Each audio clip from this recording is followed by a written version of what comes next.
You know, I feel like I don't need to say this to you guys, but goddamn, Jobless Reincarnate has been an incredible ride. It's pretty rare that I would even bother comparing it to something like Mob Psycho 100, but Mushoku Tensei's story is on a similar level. It genuinely is probably going to be considered the best anime of 2021, and that's saying something, because 2021 has been an incredible year for anime.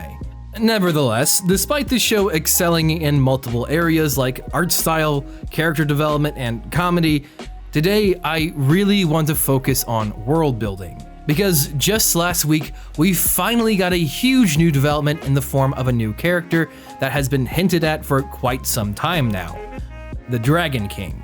So today, I really want to break down some of the things I've theory crafted from this anime, because despite only having one scene with this guy, it takes the cake as the best fight scene in the anime so far. That is also, in usual Mushoku Tensei form, filled with countless little details to dissect. So let's first talk about the 7 great powers. So far, the one who has been name dropped the most is Laplace, which, by the way, is also the technique god, or the #1 person of the 7 great powers. He is the guy who lives in that giant flying castle and is kind of worshipped by most of the people we've seen so far in the show. But at the same time, the more we learn about Laplace, the more we learn that he's just kind of a dick. As the technique god, his specialty seems to be casting curses. Weird how the Superds were given special spears by Laplace that totally didn't curse them into committing genocide. But probably he had a great reason for this, you might ask. To fight back the Demon Lord, maybe? No, it was because the Superds had green hair, and he has green hair. Yeah, he's that much of an asshole. Fun fact, that's why Ruijerd is slowly losing the few other curses he tacked on besides the genocide thing when he shaved his head. So yeah, that's kind of the TLDR of Laplace. He's just kind of an asshole who does whatever he wants. Frankly, I also think he's probably responsible for the mana disaster as well, but that's a theory for another time.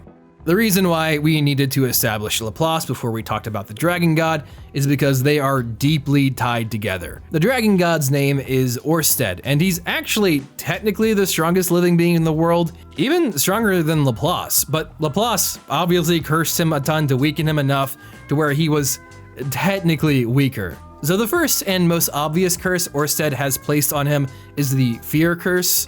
Basically, every living creature on the planet inherently fears him, with seemingly the exception of Rudius and the girl that was with him. I think the coolest thing about him is the fact that you can tell that despite literally killing Rudius, he had no malicious intent until mentioning that Rudius knew the man god. So it's pretty clear that the two of them don't like each other. Frankly, I think this is a huge red flag for Hitagami, or the man god. So far, I've actually kind of been on his side and assumed he was doing what was best for Rudius, but I think this reveals that he's clearly made some big enemies over the years before meeting Rudius. You see, to me, this whole scene reads as Orsted is very obviously not a bad guy. Like, originally, he just casually walked past Rudius, Ruijerd, and Eris despite them being frozen in fear. If he wanted to kill them, there was no easier time than that. Even when Rudius strikes up a conversation with Orsted,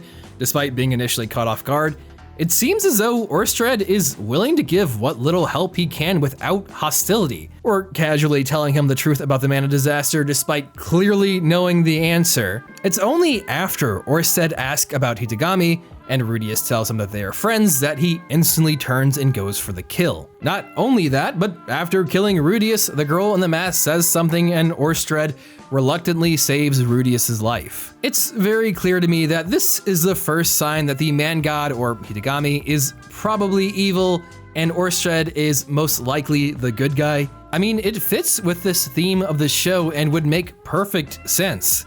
Just look at Laplace. He's touted as the strongest hero and worshipped despite being a total dick. I think a perfect foil to that character would be Orsted, who is probably feared and hated by everyone, but secretly the strongest person in the world, and actually probably has a good heart. My bet is that this is far from the last time we'll see Orsted, and hopefully next time Rudius and Orsted can engage in a slightly less aggressive dialogue to clear up some things. Not that I don't like the fight. Actually, damn, I have to admit, I have been waiting for this show to let Rudeus be Rudeus again.